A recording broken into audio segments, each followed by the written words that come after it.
You're listening to Life of the Record, classic albums told by the people who made them. My name is Dan Nordheim.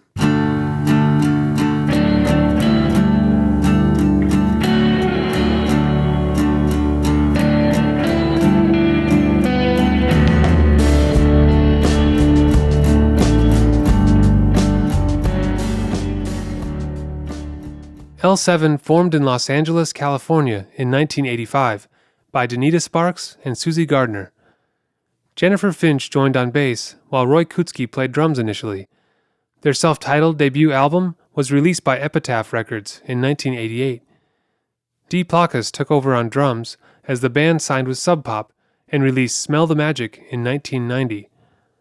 The following year, L7 signed with Slash Records and began working on their next album with Butch Vig producing. Bricks Are Heavy was eventually released in 1992. In this episode, for the 30th anniversary, Donita Sparks looks back on how the album came together. This is the making of Bricks Are Heavy.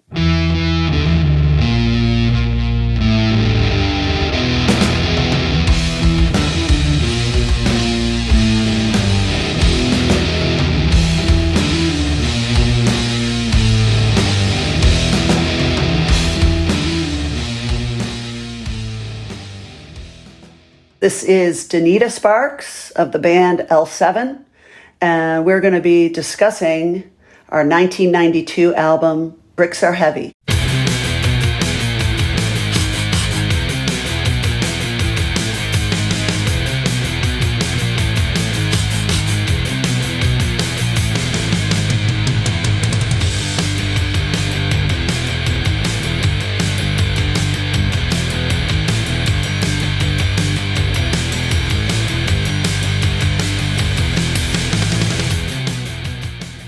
I think it was just a natural progression of us just getting better as songwriters.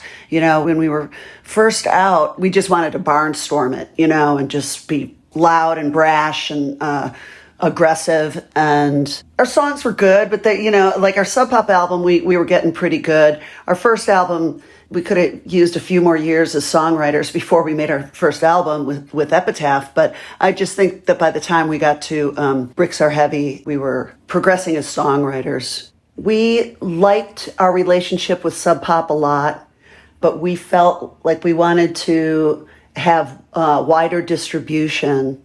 And it was sort of what all the bands were doing at the time, which was, you know, signing to a major label. You know, in fact, most of Sub Pop's roster split from Sub Pop, but it wasn't because they were bad guys or doing a bad job or anything like that. It was just simply, it was a natural next step for us. And it was not over money or anything like that. There was no bidding war about L7 at all. But we did find some like-minded people at Slash Records, and Slash, LA legendary label, put out The Germs and X and Violent Femmes and The Blasters and stuff. And, you know, they were cool, and they had just signed a deal with Warner Brothers for their distribution. So it was kind of like, wow, this is kind of best of both worlds for us, you know. So we decided to go for it.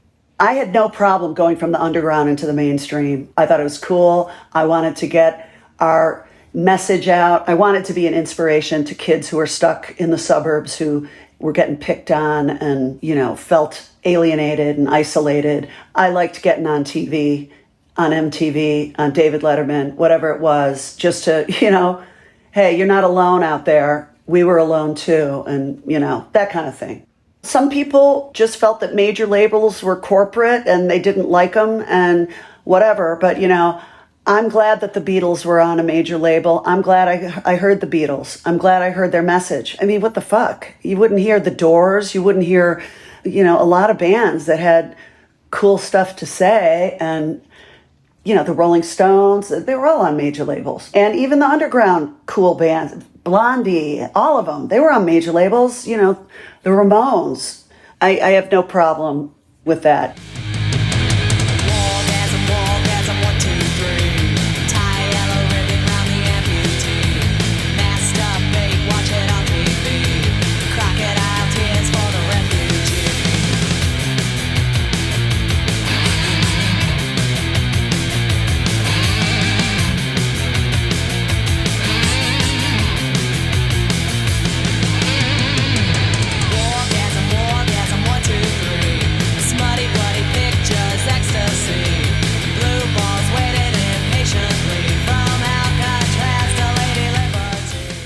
So Butch, he had a great reputation with working with underground bands. And then when Nirvana worked with him, we had heard some tapes that came out. We were friends with the Nirvana guys. We even went down to Sound City to visit them a couple times during their recording. And it was sounding great.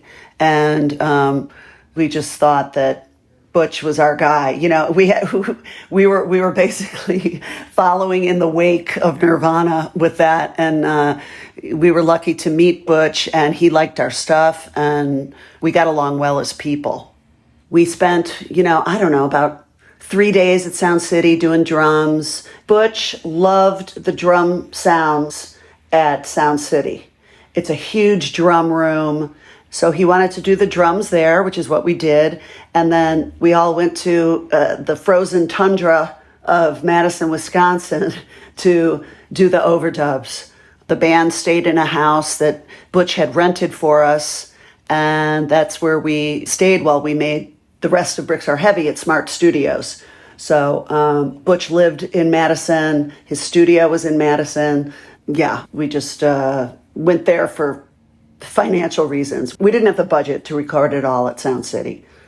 When we were working on Bricks Are Heavy and Nirvana broke, which was like literally we were in the studio and in came a Spin magazine and Nirvana were on the cover, and it was just super exciting. Like I didn't feel pressure. I felt, really excited for them, and it was blowing our minds, and Butch, it was blowing his mind too, because it was a band he had just worked with, and they were becoming the biggest thing since sliced bread. And it was unbelievable. He was getting a second shot at a music career because he was a successful producer in the underground, but this was like a whole different ballpark for him, And so he was excited. We were excited for our friends in Nirvana, and I think that the people working for Butch had told them that, we were going to be the next Nirvana, which is like really funny. But, that's one of the reasons he took the gig, because he really liked us. And, there was buzz in the industry that like we could be as big as Nirvana or close to it or something like that. And so that's just kind of funny. I didn't know that until years later. He told me that. I'm glad I didn't know that at the time, because I think that I would have felt, more nervous or something. There's always a bit of nervousness in the studio, but that would have freaked me out, I think.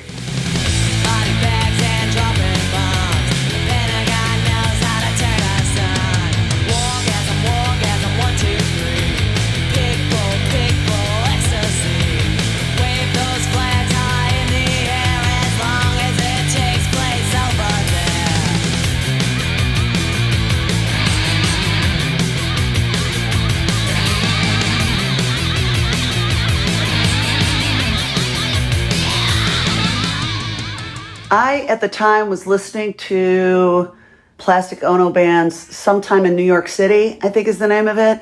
And a friend of mine and I were really jamming on that record for a while and really digging it.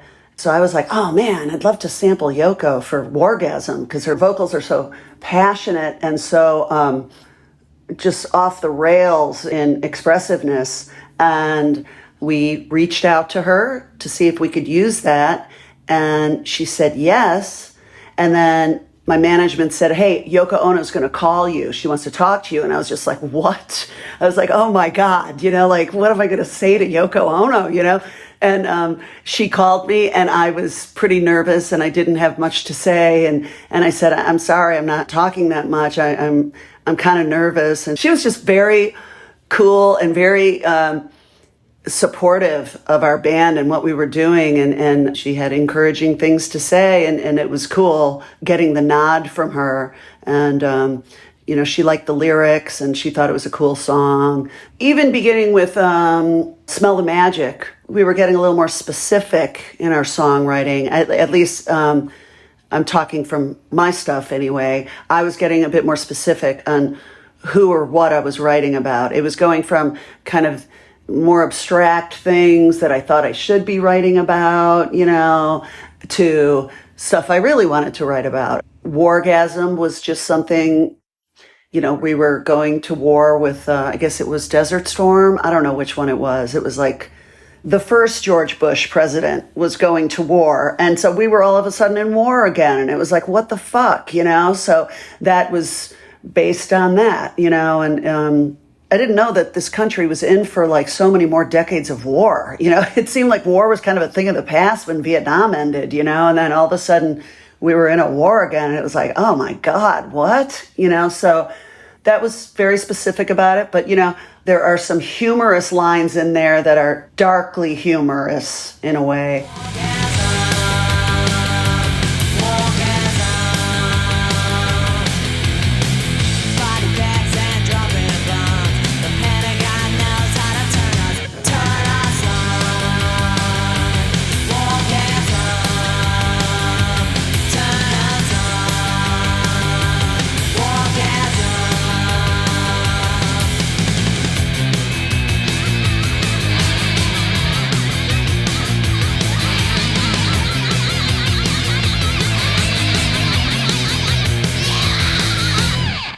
I enjoyed being in Madison for Bricks Are Heavy and focusing on each part. I thought it was cool, and I thought it was helping me as a songwriter, and it was letting me express, hey, I'm hearing this thing here. Like, in this part, I'm hearing this. Do you like that, Butch? And he'd be like, yeah, cool, let's try it, And we had time to do a call and response, or do a come on, or do a monster in me, that monster in me. The response was not written, like we had time to like, hey, how about this? It sounds kind of catchy to respond to Suzi, So I liked being able to take that time and not feel so pressured. Well, what's funny about when we were doing Smell the Magic with Jack and Dino, we were up in Seattle. We were crashed at a friend's house, and we had a weekend. First, we were doing a Sub Pop singles club, and we had a weekend to do that. Jack is so loose.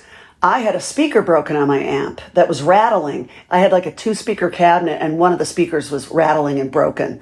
And he was like, sounds cool to me, So it was just like, I had this like rattling thing, and he did not care. Part of that whole scene is just punk in the sense of like, just plug it in and go, And then Bricks Are Heavy, you talk about like the polishedness of this record. It's funny because Butch is incredibly meticulous about being in tune. So much to the fact that he was using this very psychedelic op art thing that used to be standard in the industry called a strobe tuner. And that was the thing that was kind of the frustrating thing to me, was because I was ready to record, and he needed everything to be, every string at every point in the guitar that you were going to hit had to be completely in tune. So it was quite a feat for us to be ready to track. And then if we ran through it a couple times, we'd have to do that all over again, because he's just very particular about that. So that may add to his polished sound. I don't know. But like, if something's a little out of tune for me these days, I'm just not that. If it sounds okay, it sounds good, But I think he was just thinking about all the layers that were going to be going on top of stuff and needed everything to like lock in. When I visited Nirvana, he was doing the same thing. So that's just his thing. He's like super, super pro.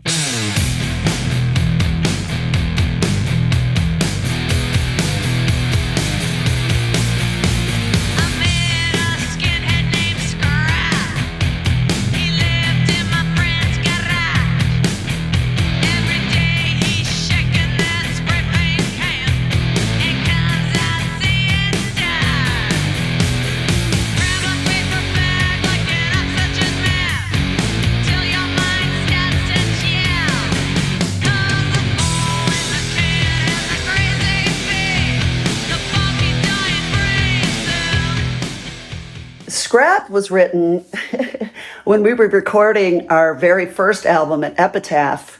Epitaph Records at the time was just a house in Hollywood, and it did have a garage, and there was a skinhead living in the garage. Brett Gurwitz was letting this kid this skinhead who was huffing paint in the garage. And so I just started writing a song about Scrap, who was living in my friend's garage, which is literally true. And Brett started contributing some lyrics too. And so we wrote it on the couch. I wrote the music and Brett and I wrote the lyrics on the couch at Epitaph, I guess in probably 1987. And so it finally made the record in 1992. So, sometimes you have older songs that get a new life when you've got a new record coming out. And so we always like that one. And it always surprises people that Scrap was really a person that existed. And he did go to Vegas to find God, and he came back as, and started huffing paint again. So that is truly the story of Scrap.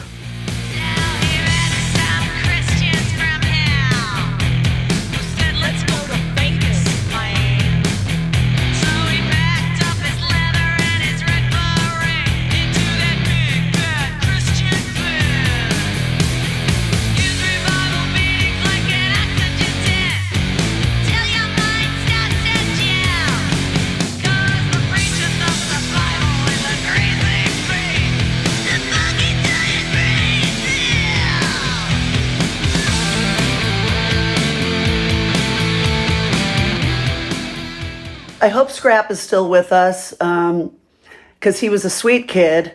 He was just, he was just lost. On one side of my family, I have a very, very religious side of the family. Distant cousins or whatever, but I've seen that up close. So I think I was kind of referencing that a little bit too.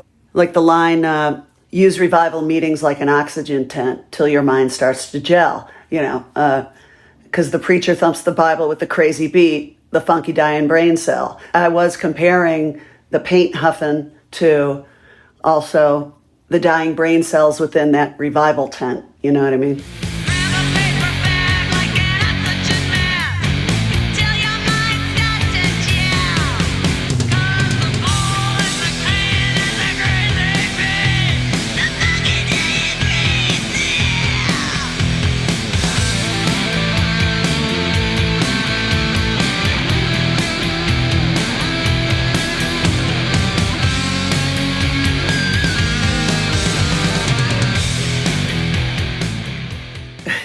I hate telling this because I don't like to ruin stuff for people, but in all actuality, the pretend we're dead part came from, I was going through a breakup and it was devastating.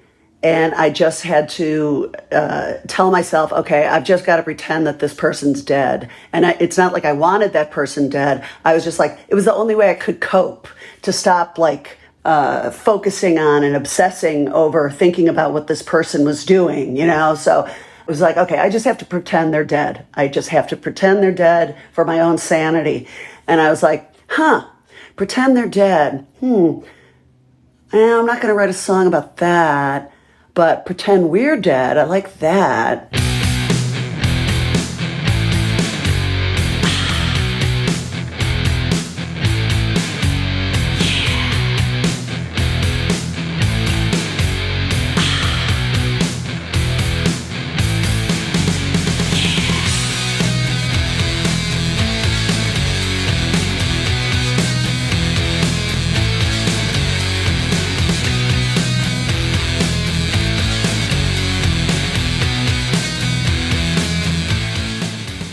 Pretend we're dead, like a lot of my songs, or like many of my songs, I don't think there's any chord changes in it. It's all right. The chord progression is the same throughout the song. So the vocals change between, the melody line changes between the verse and the chorus, but there's never a chord change. So I had this cool sounding chord progression, and I had the riff, da da da da da da da da da da da.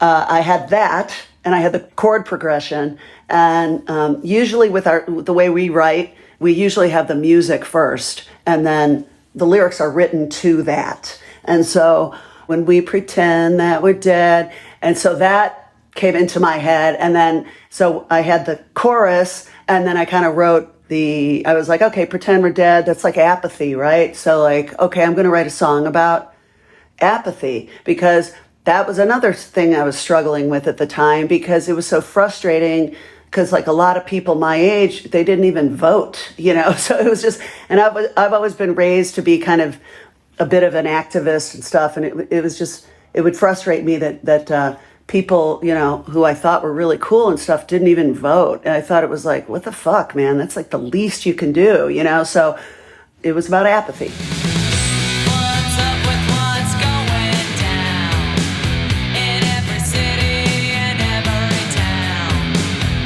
Cramping styles is the plan. They've got us in the palm of their pretty hands. When we pretend that we're dead, when we pretend that we're dead, they can't hear a word we said. When we pretend that we're dead. Sometimes when I write so quietly that it's not for me to project loudly. Like, sometimes you write a song and it should have been in a higher key for you to really belt it out, And it didn't really seem like this needed a shouting thing. And, the vocal is kind of a little bit of a deadpan thing. There's not a screaming moment in it. It's just kind of, in a way, it's sort of appropriate for a song about apathy. It's a little bit of a deadpan, but that was not intentional. It was really just the key it was in and the melody of the track.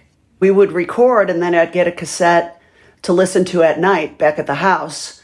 And I thought, it'd be cool if Dee went, come on, come on, come on, come on. Because, we loved Public Enemy, and we loved, what I mean? And I think she actually, the way she sang it was just very Public Enemy. It's just the way that it came out from her. That's definitely kind of a hip hop influence in there, which is kind of funny. And we didn't mean it to be funny, but when I kind of chuckle at that when I hear that, because it does sound kind of Public Enemy. And then also, to do the call and response with Suzi, when we pretend that we're dead, pretend we're dead, I thought it was cool to have a deadpan response to that very melodic, sing-songy chorus vocal.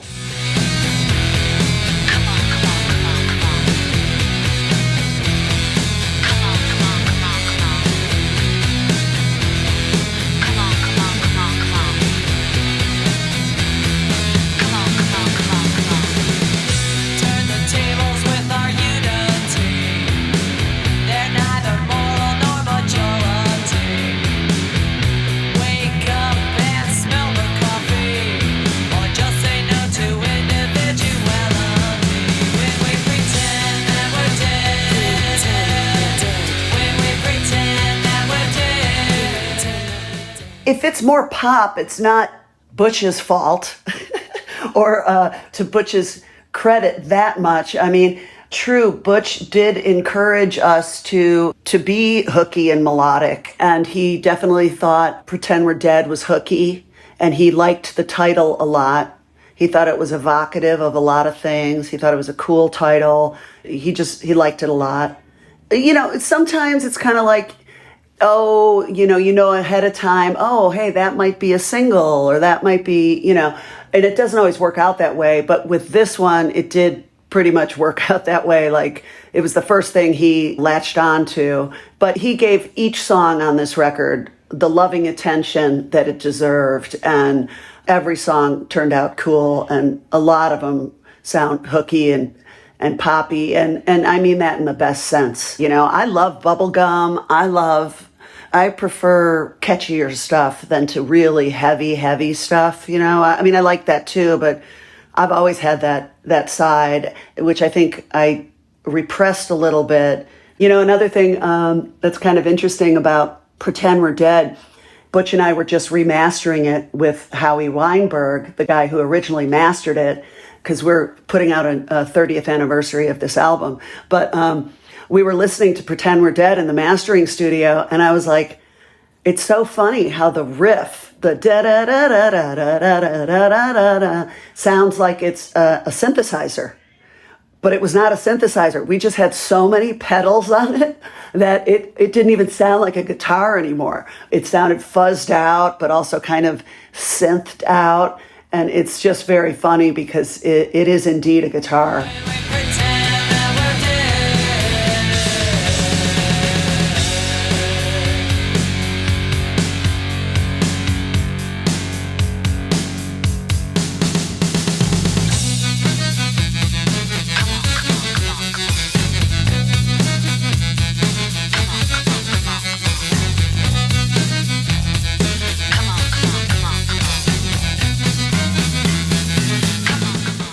When we were recording Pretend We're Dead, we had fun with the outro. You know, we were like, how about if Suzi plays a backwards solo? That would be really cool, you know?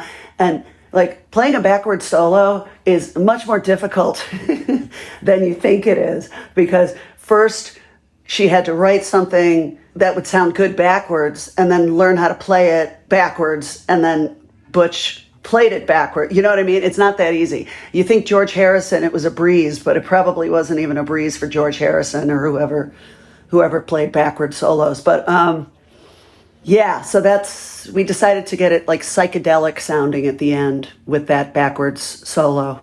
You know, I earlier in our career, I did the cardinal sin of shitting on the hit. And, you know, don't shit on your hit, because that song means a lot to a lot of people, you know. But like back in the day, like we used to have our roadie come out and start ironing or start vacuuming on the stage on that outro solo, you know, because it was just like, you know, it was just the grunge way to do things at the time was to like make fun of your hit, because there was probably a bit of guilt, major label guilt over having a hit, or some, you know, a punk rock response to having a hit, which is really stupid. But on our reunion tour, we do not shit on our hit, and we play it with all the heart and soul that it deserves.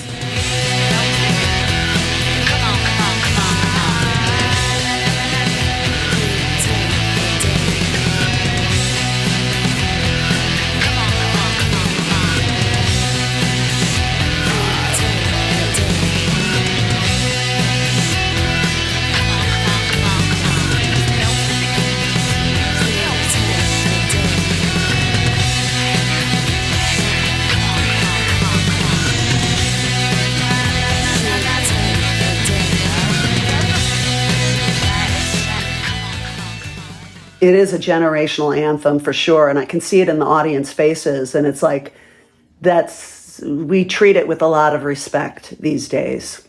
A lot of the bands that came out of Sub Pop, you know, had this like, you know, tongue-in-cheekness about mainstream or that kind of stuff, you know, and so Nirvana did that shit too, you know, and it was all just kind of our way of having fun with this mind-blowing place we were at in the mainstream all of a sudden. And it was like, oh my God, this is like ridiculous, you know, because stuff like MTV and getting on the radio was just so far-fetched for all of us, you know. And so we got into absurdity with some of our live shows. But now I treat things differently when we perform. It's much more for the audience as opposed to our own little insecurities about having a about having a hit, you know.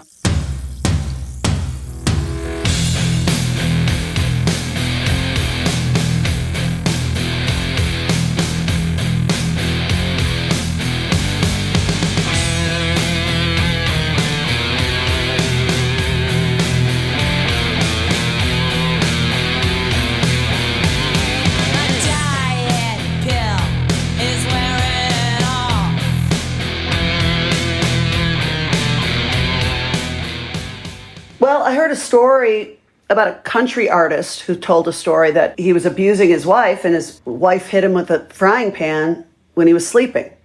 And I just thought that was so amazing. And so I filled in these details that didn't really exist, and named this person Victor, His name was not Victor. And I just, the twins are in the car, and I painted a whole scenario of what what that evening might have looked like with an abused person pushed to the brink of sewing their husband in the sheets and sewing him to the sheets and beating the fuck out of him with a frying pan and leaving him, So I thought, I was like, okay, this is a heavy one, but then I always like to throw in Calgon can't take me away. No, Calgon can't take me away. And people love that line, because it's like a fuck you, that's so, it's not just anger, it's just like flippantly funny too.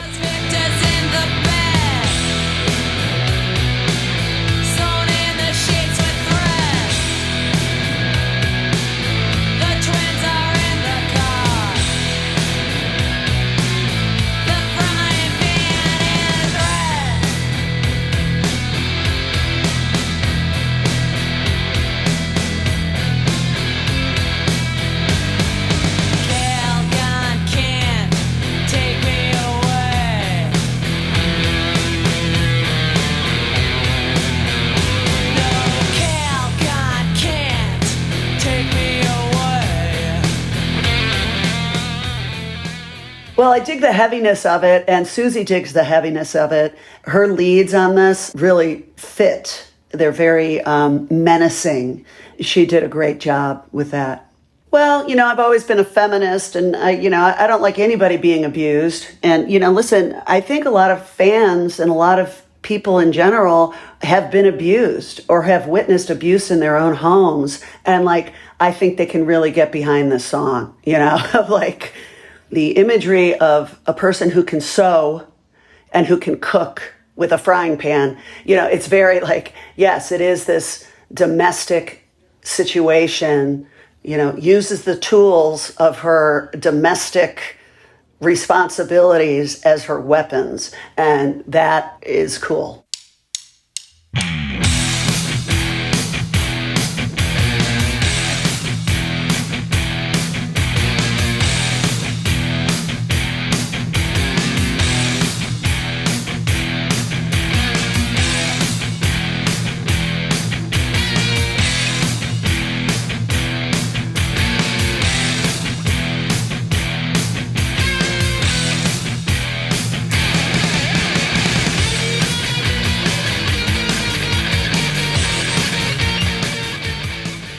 Jennifer Finch brought this song in, Everglade, and we liked it from the get-go. And she wrote this with a guy named Daniel Ray, who worked with the Ramones a lot. He was a friend of ours.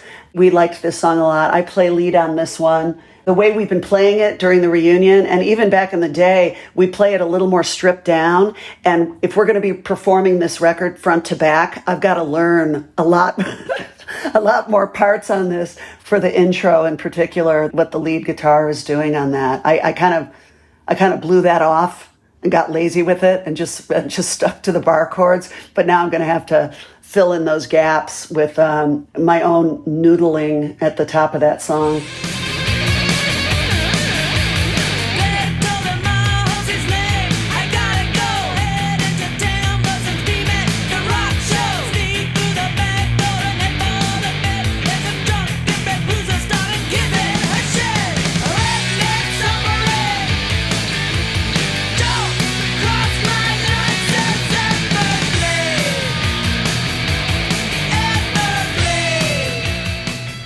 She brought it in, and I loved the subject matter, getting tossed around in the pit by guys that are being really full of elbows and and strength, and when you just want to watch a rock show or, even if you want to join the pit, it gets too rough, and it's not cool. And so this was her response to those kind of situations. Because it did get rough at our shows, and we'd have to stop a lot and tell the crowd to chill out. You're getting too, knock it off, because it would get crazy. This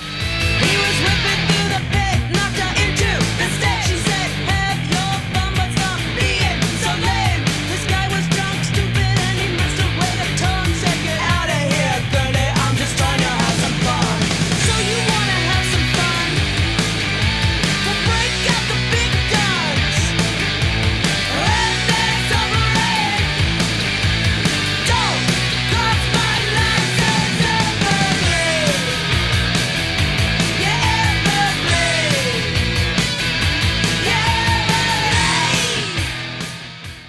Everglade resonates, I think, especially at a live show where people are in the audience. And I've experienced this. We've all experienced this as being at rock concerts. And it gets, the boys are pushing you aside to get to the front, and then you can't see over their tall bodies, and you're getting pushed around, and this gets very anthemic at our live shows in particular, because again, it's not just girls getting pushed around, it's guys getting pushed around too, who don't want to get crazy violent, and so people like it. And also I think Don't Cross My Line, says Everglade, is very it's kind of reminiscent of Shove from Smell the Magic, which is just like, lean up off, back the fuck off, so it's like, don't cross my line, says Everglade. And it gets very, it even transcends what it's about specifically being in the pit. It transcends to just a life, going through life. Don't cross my line, so I think that resonates.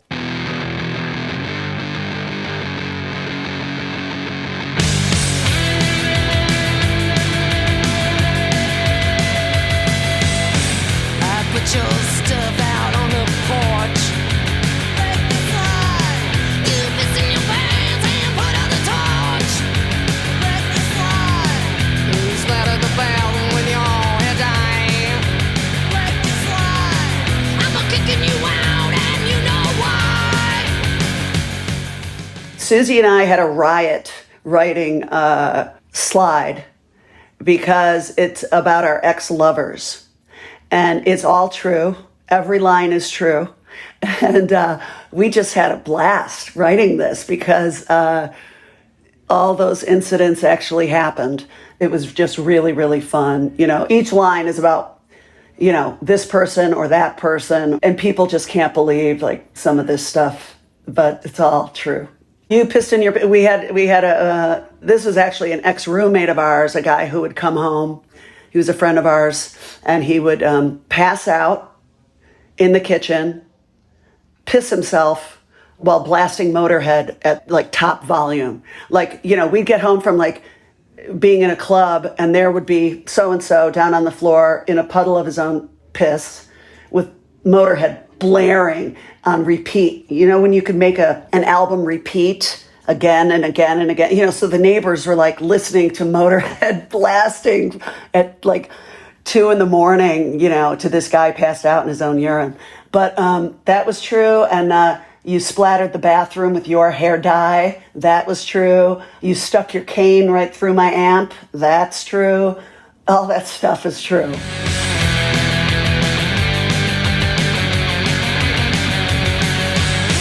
You put your cane right through my amp. Let me slide. When it comes to losers, you're the champ. Let me slide. From my garden, I'll pull your weed. Let me slide. Your stupid ego, I will not feed. No. Yeah, I bet let me slide. You've been along for the ride. It's so cool, like writing a song about stuff that was really upsetting. Like when so-and-so stuck the cane through my amp and broke my amp and was in a rage, I was just like, it was so upsetting. It was so disturbing. Like, oh my God, all of a sudden I'm in this domestic, like angry situation, But writing it just lets go of all of the scariness, and it just becomes this hilarious thing, which it is. So, and the actual incident was like, oh, I'm going to destroy something like that it wasn't like I loved the amp. I don't love my gear that much. It was like a little Marshall amp, a little practice amp. But it was like an attack on almost like who I identified as. An attack at something you love. It's like when a mean, evil person, shoots someone's dog to get at them or something, it just felt really like hateful. It was a hateful thing. Splattering the bathroom with your hair dye it's not an attack. It's just somebody being a lunkhead. But the cane through the amp was an attack at who I identified as, and it was nasty. But I like how songs and lyrics can transform really shitty things into really cathartic things. And if you're lucky, they can turn into anthemic things. So that happens with us a lot.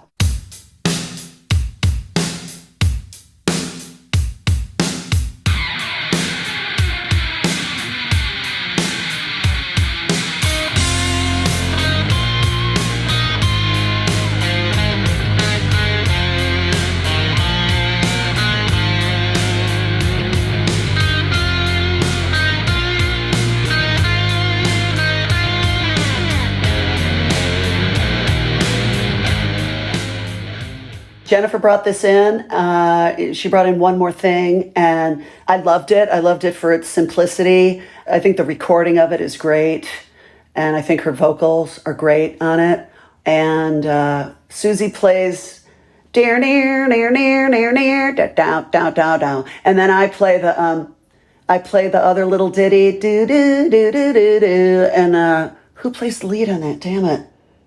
I think Suzi plays the lead. But yeah, I like this, and we worked on that, the breakdown and kind of that muffled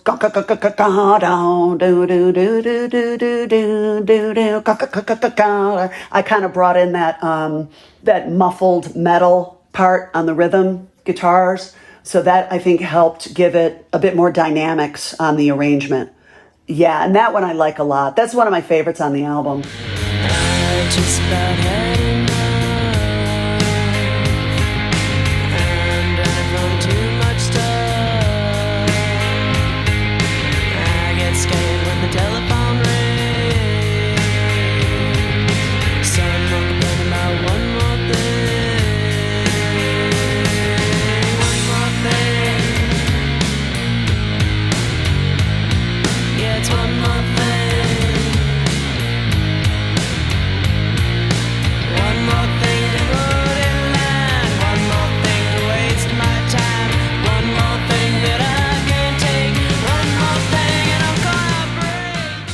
Dee is really good at getting it in like 1, 2, or 3 takes. She's really solid, They would have Dee on a click track like at the beginning of the song, and then just kind of take the click track off. So she could build faster if she wanted to. So it was kind of like the metronome helped kicked her off for the tempo that we were striving for. And then if she went off the click, they would just remove the click and like just let her play, because she was adding dynamics, whether either speeding it up a little bit or slowing a section down or whatever. So we weren't that Pro Tools.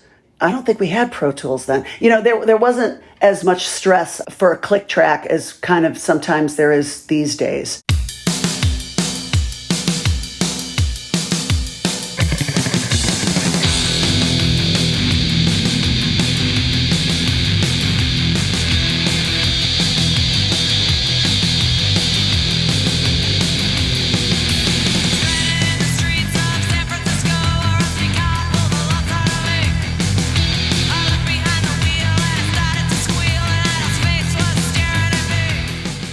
This one, it's funny because it was the way that we write usually, like I've said before, where the music comes first and then the lyrics come on top. But this one, I wrote Mr. Integrity in reverse. I had these lyrics inspired by a person who pissed me off at a party, who kind of insulted a song that I had written, if you can fucking believe that. And I was so pissed.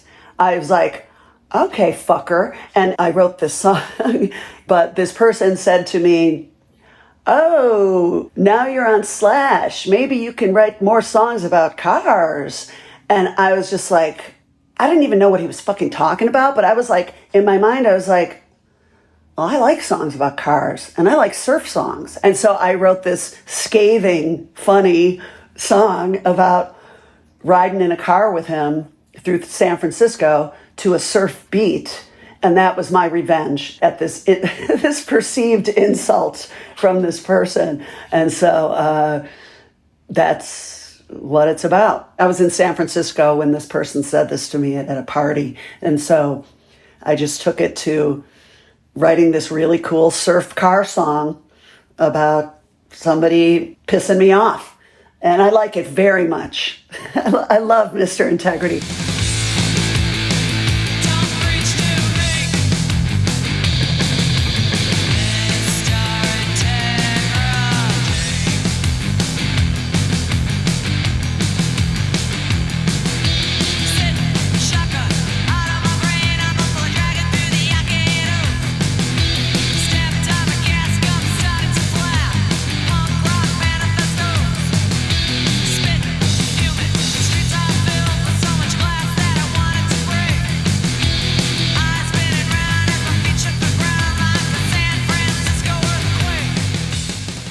It was definitely an icon of the punk scene. And some of those people, they either don't like people signing to majors or, you know, maybe there's a little jealousy that they're not signed to a major. I don't know why any artist would go up to someone and insult them. It's just ridiculous, you know? So it's like, I would never say anything like that to someone. As artists, I feel we should be supporting each other and encouraging each other, because we're all insecure little kids at heart. And, you know, we need encouragement, and not like, he was punching downwards, man. It was like, you're this big guy. Like, why are you picking on me, kind of thing, you know? And so, but I turned it into gold and got a great song out of it. One of my faves. It totally rocks. And, you know, I even threw bongos on there. It's like, fucking, let's put some bongos on here, man. Like, let's really go for it.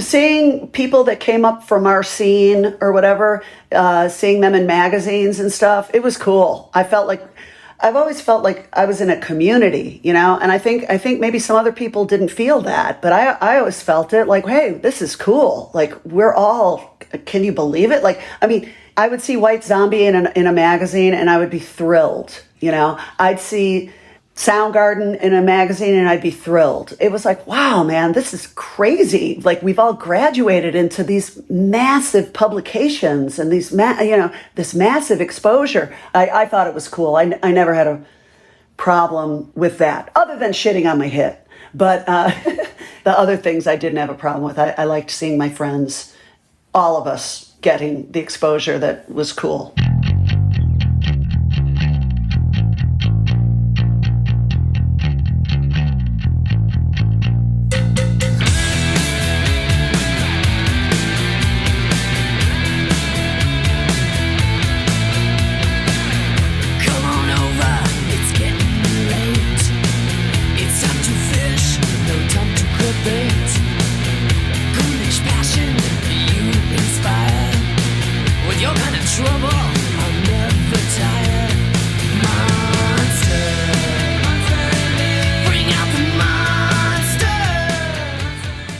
Suzi brought this in and, had the riff, doo-doo, doo-doo, doo-doo, doo-doo, doo-doo. And the song starts out with that on bass, and people lovingly think that that's Jennifer's bass line, but it's actually the riff of the song. So Suzi does indeed get the credit for that riff. But, we all loved Monster when it came in, and Suzi writes a lot about her personal romantic relationships, and sometimes she does it incredibly well.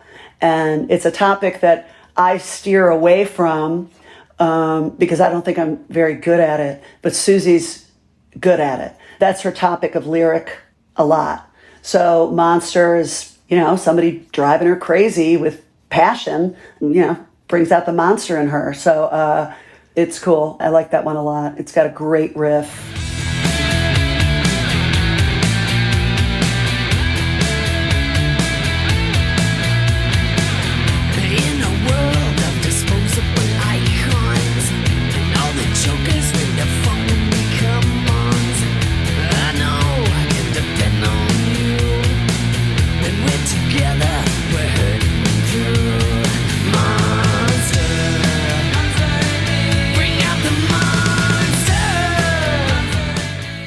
It's cool too, because like Suzi and I, our dynamic is like, I'll write a song and she'll put in a lead that's totally something I wasn't thinking of, but it's really great and it's different, and I'm the same way. She'll write a song and I'll do a lead on top of it, which is something that she hadn't pictured at all, but it takes it to a different place and she loves it. So it's this kind of, we complement each other a lot when it works. When it works, it's really good. I think that we didn't write as much as together on this record as we had in the past. Like I said, I think that we were both sort of growing confidence to write on our own. And also, I think Suzi had some personal stuff going on at the time. She actually just didn't write as much as I did for this, so, but I think that she was preoccupied with a person that she was with, but I'm not exactly sure. I know that I was a bit more isolated myself, but in my isolation, I was writing a bit more, I think, than she was. I think in her isolation, she was with someone that was, sucking up a lot of her headspace. But these two great songs came out of that.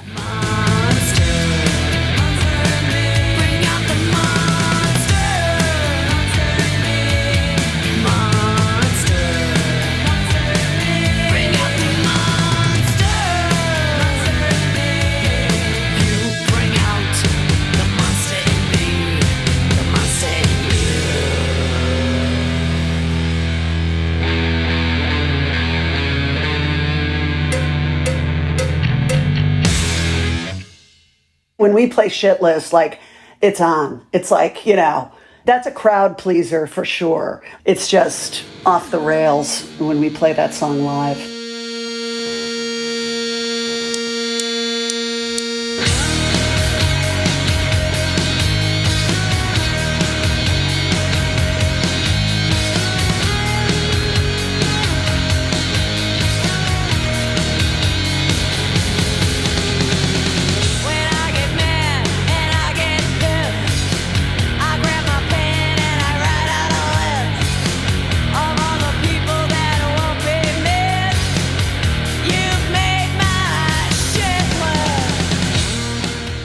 Yeah, Shitlist, another song of mine that has 3 or 4 chords and it doesn't change. It's the same thing throughout the whole song, I'm pretty sure. Yeah, and it's just a different melody for the verse and a different vocal melody for the verse and a different vocal melody for the chorus. I'm playing lead on it. It's a very simple song to play, and I like that quality sometimes. And it fits when you've got when you're brewing up an anger anthem, to keep it simple.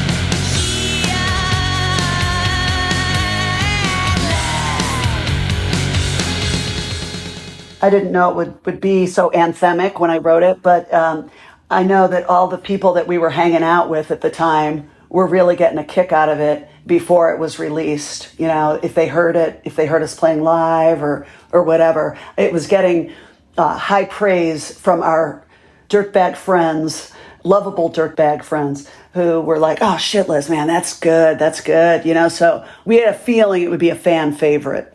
Unfortunately, and it is one of our biggest songs, it never got on the radio. So, that's the curse. if you've got a really cool song, but it's got a swear word in it, it's not going to get on the radio, at least the radio that was common back then. So no video was made for it or whatever, but strangely and amazingly, you know, in Natural Born Killers, Juliette Lewis does a fight scene. Actually, it's more like a kicking ass scene to Shitlist in that movie. So that almost works as a video, even though I do not like violence at all. And I'm not crazy about that being so associated with the song because it's so violent, but her performance is so great. And so many people identify that song with that scene from the movie. And that's fine by me, you know, because it is an amazing scene. But for the record, I am against violence.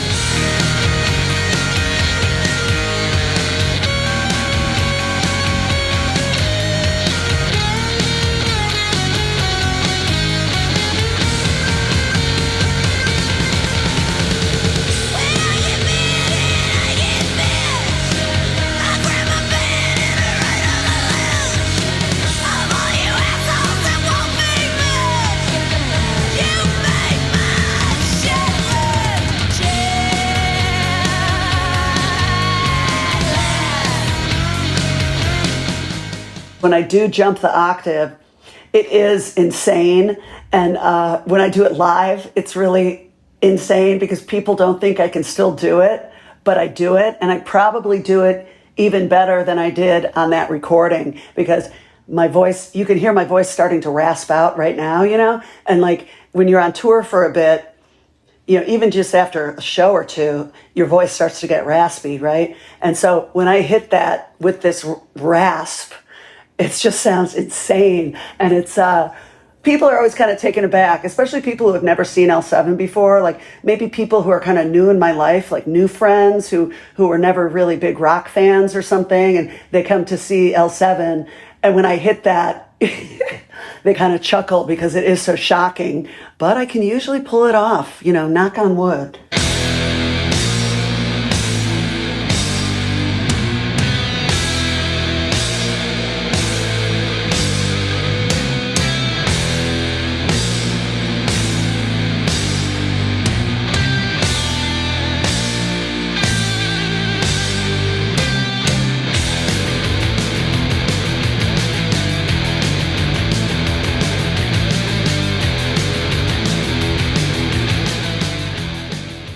And then we decided to close with a barnstormer as well, which is the same pleasure. So we kind of start and finish with two fast ones. In looking at the sequence, there are maybe some things I would have changed. I know we wanted to put Pretend We're Dead third because that's usually, we didn't want to put it up top, you know, because we thought that was probably going to be the first single. I probably might have put Diet Pill a little bit later because it is so slow and heavy. Who knows? But I think it does flow well, you know? So who am I to be a Monday morning quarterback on the sequence for this record? So I'm cool with it.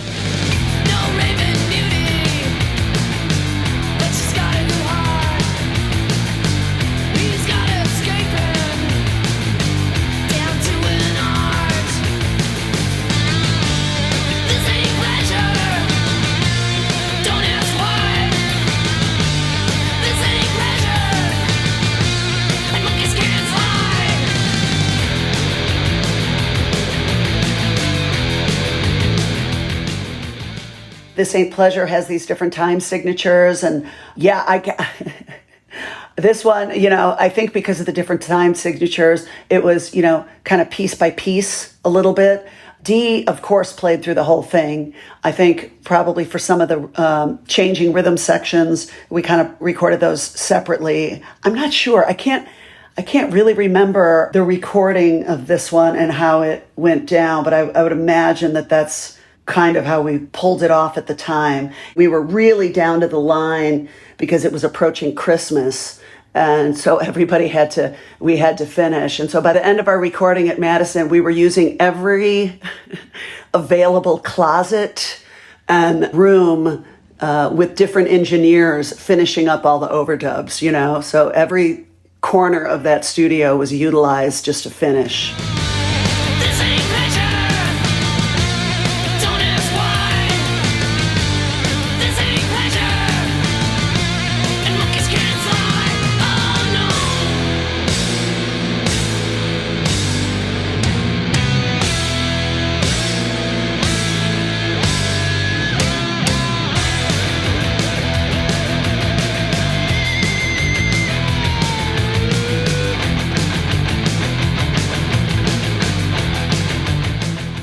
We've never played this song live, so this will be challenging to work on for, when we play the whole album to get that tight. But we can do it. We've done it before. Not a big deal.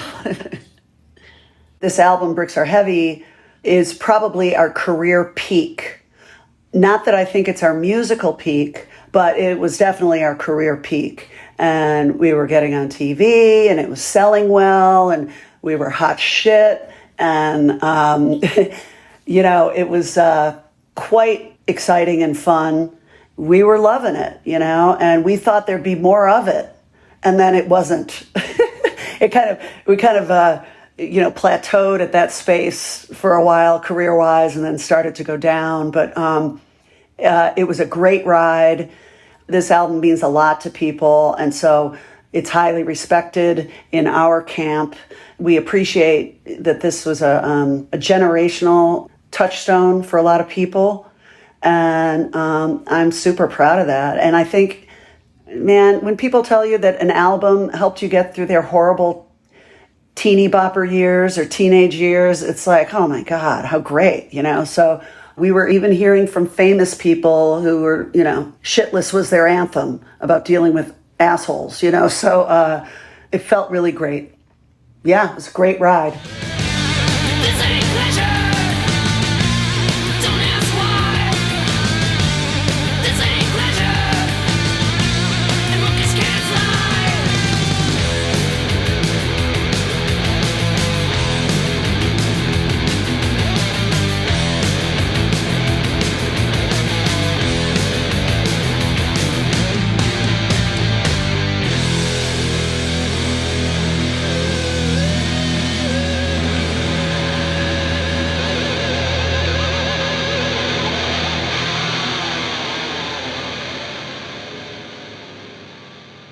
I'm thrilled that Bricks Are Heavy is holding up for people, and it's holding up in the rock world, and that's unbelievable. It's amazing, and I'm so happy about that. And we're all proud of this record. We're proud of all of our records, by the way, but this one really sticks with a lot of people. And so even though it didn't make us gazillionaires or anywhere close, I'm happy that it's still up there in some people's minds. Visit lifeoftherecord.com for more information about L7. You'll also find a link to stream or purchase Bricks Are Heavy, including the recent 30th anniversary edition. Thanks for listening.